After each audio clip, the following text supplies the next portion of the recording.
Hello friends, welcome to cooking dream channel. இன்றைக்கி ஒரு super டேஸ்ட்டான கடலைக்கறி தாங்க செய்ய போகிறோம். வாங்க எப்படி செய்யணும் பார்த்துருவோமா. நான் கருப்பு கொண்டக்கடலை எடுத்திருக்கேன். அதை ஊற வச்சு நல்லா முளைக்கட்டி எடுத்து வச்சுருக்கேன். இப்போ அதை குக்கரில் சேர்த்துக்கலாம்.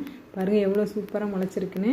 இப்போ முங்குற அளவுக்கு தண்ணி சேர்த்துட்டு கொஞ்சமாக உப்பு சேர்த்து விசிலுக்கு வச்சுக்கிறலாங்க. ஹை ஃப்ளேமில் வச்சு 3 விசிலுக்கு எடுத்து வச்சுருக்கேன். கரெக்டாக இருக்குங்க.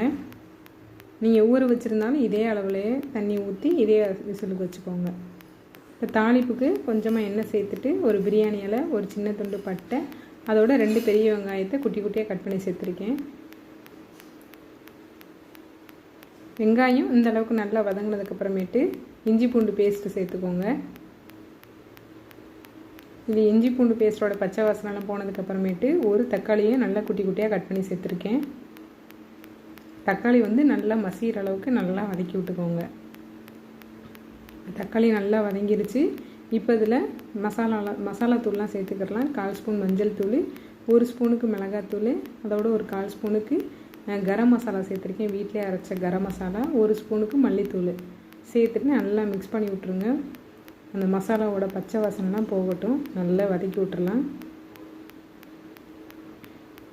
மசாலாலாம் சேர்த்துட்டு உடனே தண்ணி ஊற்றாதீங்க. எப்போவுமே அதோட பச்சை வாசனைலாம் உடனே போயிடும் இந்த மாதிரி வதக்கி விட்டுட்டீங்க அப்படின்னா. அதே மாதிரி அடுப்பை நல்லா சிம்மிலே வச்சுக்கோங்க. நல்லா வதக்கி விட்டாச்சு. இப்போ இதில் கொஞ்சம் கொஞ்சமாக தண்ணி சேர்த்துக்கிடலாம். ஃபஸ்ட்டே எப்போவுமே அதிகமாக தண்ணி சேர்த்துறாதீங்க. கொஞ்சமாக தண்ணி சேர்த்து அந்த மசாலாவோட பச்சை வாசலாம் போகத்தட்டிக்கு கொதிக்க விடுங்க. நல்லா மிக்ஸ் பண்ணி விட்டுட்டு நம்ம இன்னும் உப்பு சேர்க்கலை.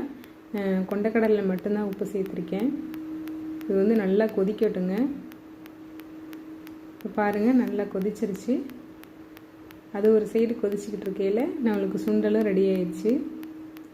நல்லா விசில்லாம் ஆஃப் ஆனதுக்கப்புறமேட்டு எடுத்துக்கோங்க. நல்லா கொதிச்சதுக்கப்புறமேட்டு நம்ம வேக வச்சு வச்சுருக்கிற சுண்டலை சேர்த்துக்கலாம். அந்த தண்ணியோடு சேர்த்துக்கோங்க. அதனால தான் சுண்டல் வேக வைக்கும்போது அதிகமாக தண்ணி சேர்த்துறாதீங்க. 1 ஸ்பூனுக்கு மட்டும் சுண்டல் எடுத்து வச்சுக்கோங்க. நம்ம தேங்காய் அரைக்கிறதுக்கு வேணும். இப்போ குழம்புக்கு தேவையான உப்பு சேர்த்துட்டு நல்லா மிக்ஸ் பண்ணி விட்டுட்டு கொதிக்க விட்டுடலாம். உப்பு உரப்பெல்லாம் பார்த்து செக் பண்ணிக்கோங்க. பத்தலட்டை இந்த டைமில் கூட சேர்த்துக்கோங்க. இப்போ மூடி போட்டு மூடி வச்சிடலாங்க. அது ஒரு சைடு கொதிக்கையில் நம்ம தேங்காய் அரைச்சிக்கிறலாம். ஒரு 2 ஸ்பூனுக்கு தேங்காய், அதோட நம்ம வேக வச்சு எடுத்து வச்சுருக்கோம்ல சுண்டல், அது ஒரு 1 ஸ்பூன் மட்டும் எடுத்து வச்சுக்கோங்க. 1/4 ஸ்பூனுக்கு சோம்பு சேர்த்து தண்ணி ஊற்றி இந்த அளவுக்கு நல்லா நைஸாக அரைச்சி எடுத்து வச்சுக்கோங்க. பாருங்கள் இந்த மாதிரி நல்லா நைஸாக இருக்கணும். இது கரெக்டாக இருக்கும்.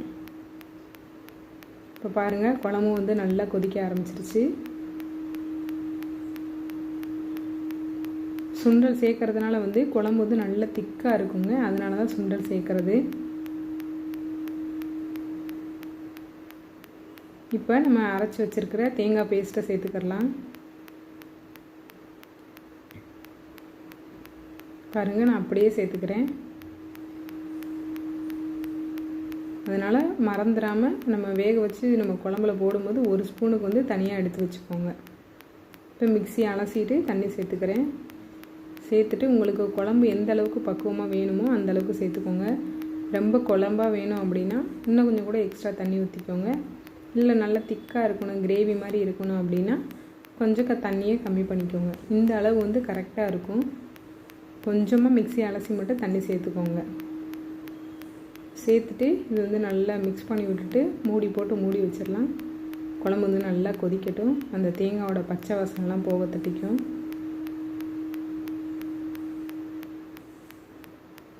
பாருங்கள் நல்லா கொதிச்சிருச்சு. அவ்வளோதாங்க. இந்த டைமில் சூப்பராக வாசனை வரும். இப்போ அடுப்பை ஆஃப் பண்ணிவிட்டு தாளித்து விட்டுறலாம். நான் தாளிப்பு கரண்டியில் தாங்க தாளிப்பேன். நீங்கள் பாத்திரத்தில் வேணாலும் தாளிச்சுக்கோங்க. நான் தாளிக்கிறதுக்கு தேங்காய் எண்ணெய் சேர்த்துருக்கேன். நீங்கள் நார்மலாக எந்த எண்ணெய் யூஸ் பண்ணுறீங்களோ அதுவே சேர்த்துக்கோங்க. கொஞ்சமாக கடுகும் கருவேப்பிலையை மட்டும் போட்டு தாளித்து ஊற்றிட வேண்டியதான். அவ்வளோதாங்க. ஒரு சூப்பர் டேஸ்டான கொண்டக்கடலை கிரேவி ரெடி ஆயிடுச்சு. கண்டிப்பாக ட்ரை பண்ணுங்கள். சூப்பர் டேஸ்ட்டாக இருந்துச்சு. ட்ரை பண்ணிவிட்டு எப்படி இருந்துச்சுன்னு மறக்காமல் கமெண்ட் பண்ணுங்கள். இது இட்லி, தோசை, ஒயிட் ரைஸு, சப்பாத்தி எல்லாத்துக்குமே சூப்பராக இருக்கும். வீடியோ பிடிச்சிருச்சு அப்படின்னா மறக்காமல் லைக் பண்ணி ஷேர் பண்ணிவிட்டு சேனலை சப்போர்ட் பண்ணி சப்ஸ்கிரைப் பண்ணி வச்சுருங்க. டக்குன்னு செஞ்சிடலாம். இடியாப்பத்துக்கெலாம் செம்ம டேஸ்ட்டாக இருக்குங்க. பாருங்கள், நல்லா திக்காக இருக்குது.